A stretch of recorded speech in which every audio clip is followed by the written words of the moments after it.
Dollywood is one of the largest theme parks in the Southeast. Located in Pigeon Forge, Tennessee, Dolly Parton's Amusement Park is nestled in the heart of the Smoky Mountains. Operated by Herschend, Dollywood is the sister park to Silver Dollar City, and it has many similarities. Both parks have a charming atmosphere, solid theming, and for the sake of this video, a top-notch ride lineup. Dollywood in particular currently has 9 different roller coasters and several notable non-coasters scattered throughout the park. In this video, I will rank my top 15 favorite rides and attractions at Dollywood. Now before counting down the list, I want to note a few rides and attractions that I will and will not include. First, I will add any defunct attraction that I previously rode that would have made the list. Second, I will be including the water slides at Dollywood Splash Country, which is the awesome water park located next door. Third, I will not be including any shows in this list. I've only seen a few of Dollywood's shows, the ones I've seen have all been good, but I struggle to rank them compared to the rides and attractions, and because I haven't seen so many of them, I didn't think it was fair to rank them. Starting off this list at number 15 is the Dollywood Express. This full-size steam train takes riders on a gorgeous 5-mile long journey. The attraction starts by circling around the perimeter of Dollywood before traveling deep into the woods, offering a stunning view of the Smoky Mountains. Few trains are as authentic and scenic as this one. Number 14, Big Bear Plunge. This is the first of 2 water slides from Splash Country that will appear on this list. Most family raft slides are relatively slow, consisting of turns and small drops. Big Bear Plunge does things differently. The slide has an amazing final sequence consisting of a large drop, a wild turn, and a giant double down. You don't get any airtime, but the slide feels completely out of control given the side-to-side movement of the raft. Number 13, Barnstormer. This S&S Scream and Swing is one of the park's best flat rides. This giant swing offers decent and sustained floater airtime on the max swings, and they're paired with neat visuals. You will either be staring at the ground or right into the sky. And the barn theming around the attraction is a nice touch too that you don't see in a lot of other Scream and Swings. Usually these rides are naked. I just wish the ride cycle was longer, but that's a flaw with all rides of this type. Number 12, Blazing Fury. This hybrid dark ride and roller coaster is a solid experience. The ride takes riders through a burning town. I love the detail and the giant sets, but they do feel a bit dated. Then the ride culminates in an exciting finale with not 1, not 2, but 3 drops. And you can even get some airtime too. Those in the back get pops of airtime on the first and third drops, while those in the front get airtime on the second hill. And coming in next would have been Mountainside Slidewinder. This unique water slide was built on the heavily wooded hill in the center of the park. The water slide had a lot of similarities to the more common wet-dry water slides you find at a lot of other smaller parks. But this one was taller, longer, and wilder. If you had a heavy raft, you would really swing far up the side of the trough. That wild ride paired with the beautiful setting made this soaking slide stand out until it was removed in 2019. Number 11, Smoky Mountain River Rampage. This Intamin River Rapids ride is extremely refreshing on a hot summer day. A few of the rapids are absolute soakers, particularly the one after the lift hill. This is among the longer river rapids rides out there, and it's also a scenic ride with all the landscaping. The one thing I've noticed in recent years is that some of the effects have been dialed back, particularly the waterfalls. Number 10, Dragon Flyer. This Vekoma suspended coaster is the anchor of the Wildwood Grove area. Dragon Flyer is extremely re-rideable between the glass smooth track work and very open restraints. The coaster starts strong with a good first drop into a tunnel and a very forceful overbank. That overbank pulls some good G's, and it's banked so severely that it feels like an inversion. The rest of the ride has a series of moderately forceful turns and helixes, more fit for a family coaster. Number 9, Mystery Mine. This Gerstlauer Eurofighter had its layout modified in 2021, but to be honest, it rides fairly similarly to past years. The mine theming in the indoor sections is excellent, and something you rarely get on a thrill coaster. But the thrill elements occur outdoors.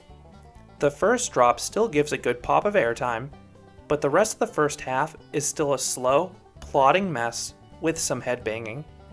The second half is significantly stronger, with an incredible beyond vertical plunge in the dark. And then you have two more inversions, a whippy barrel roll, and a hang time filled dive loop. If this ride had lap bar only trains, it would place far higher because the ride's only weakness is the headbanging that leads to discomfort. Number 8. Fire Chaser Express. This Gerstlauer family coaster is one of the best family coasters out there. Not only does it have a low height requirement, but it has a diverse and engaging layout. There are two launches with some decent punch, one forwards and one backwards. The first half has several weak pops of airtime, and the second half has one or two snappy turns taken in reverse. I just wish something like this existed when I was a kid. Number 7. Daredevil Falls. This Hopkins log flume is one of my favorite log flumes out there. The ride is isolated from the rest of the park, and the setting is amazing. Daredevil Falls starts in a dark cave, winds around some trees, and then climbs up a hill with some top-notch rock work. Then the final plunge is great. It's quite tall for a flume, and it even offers a tiny pop of airtime. And the splash is the perfect amount of wetness on a hot summer day. Number 6. Drop Line. This Funtime drop tower is Dollywood's best flat ride. Drop Line rotates on the way up, which gives everyone a full 360-degree view of both Dollywood and the Smoky Mountains. It is one of the best views of any drop tower. This drop tower is fairly tall too, standing 230 feet or 70 meters tall, and it feels even taller to be honest because you tower over the nearby Wild Eagle. And the final drop is great too, offering a good stomach drop sensation, almost on par with the Intamin drop towers out there. Number 5. River Rush. This Pro Slide water coaster is the best reason to visit Dollywood Splash Country. This isn't the longest water coaster out there, but this one has 3 steep drops giving very good airtime for a water slide, and that airtime is on par with the best drops on Holiday World's Wildebeest. And since this is a hydromagnetic water coaster, the ride does a good job maintaining its speed. Number 4. Wild Eagle. This was one of the first Balzer and Mabillard wing coasters. However, it has a layout more reminiscent of their floorless coasters. This ride doesn't have the usual layout or near misses. Instead, it has a great first drop reminiscent of a B&M Hyper with all the floater airtime. And then you have 4 straight inversions. The vertical loop offers good positive Gs, and then both the 0G roll and corkscrew offer hang time. The rest of the ride is just okay and feels like filler, but it does have a great setting on that wooded hill at least. Number 3. Tennessee Tornado. This was one of the last Aero loopers, and it rides much differently than the company's other ones. It is glass smooth, and the supersized elements are profiled much differently. The first drop is incredible. It plunges through the mountain, and it offers some great sustained floater airtime. The first inversion offers a little bit of hang time, while the next 2 inversions pile on the positive Gs. The only downside with this coaster is its incredibly short length. Number 2. Thunderhead. This GCI once won the Golden Ticket Award for the world's best wooden roller coaster. While I don't think it was ever the world's best wood coaster, it is certainly one of the best GCIs. With the recent track work Dollywood has put into this attraction, it is running very smoothly. This coaster is a delightfully twisted layout with fast pacing and several quick pops of airtime, particularly into the turnarounds. I have a separate review going into more detail, but this is a really fun coaster. And coming in at number 1 is Lightning Rod. This Rocky Mountain construction creation is a maintenance nightmare. It took me 4 tries to finally ride it. But when this RMC is open, it is perfection. It starts with one of the best settings of any coaster.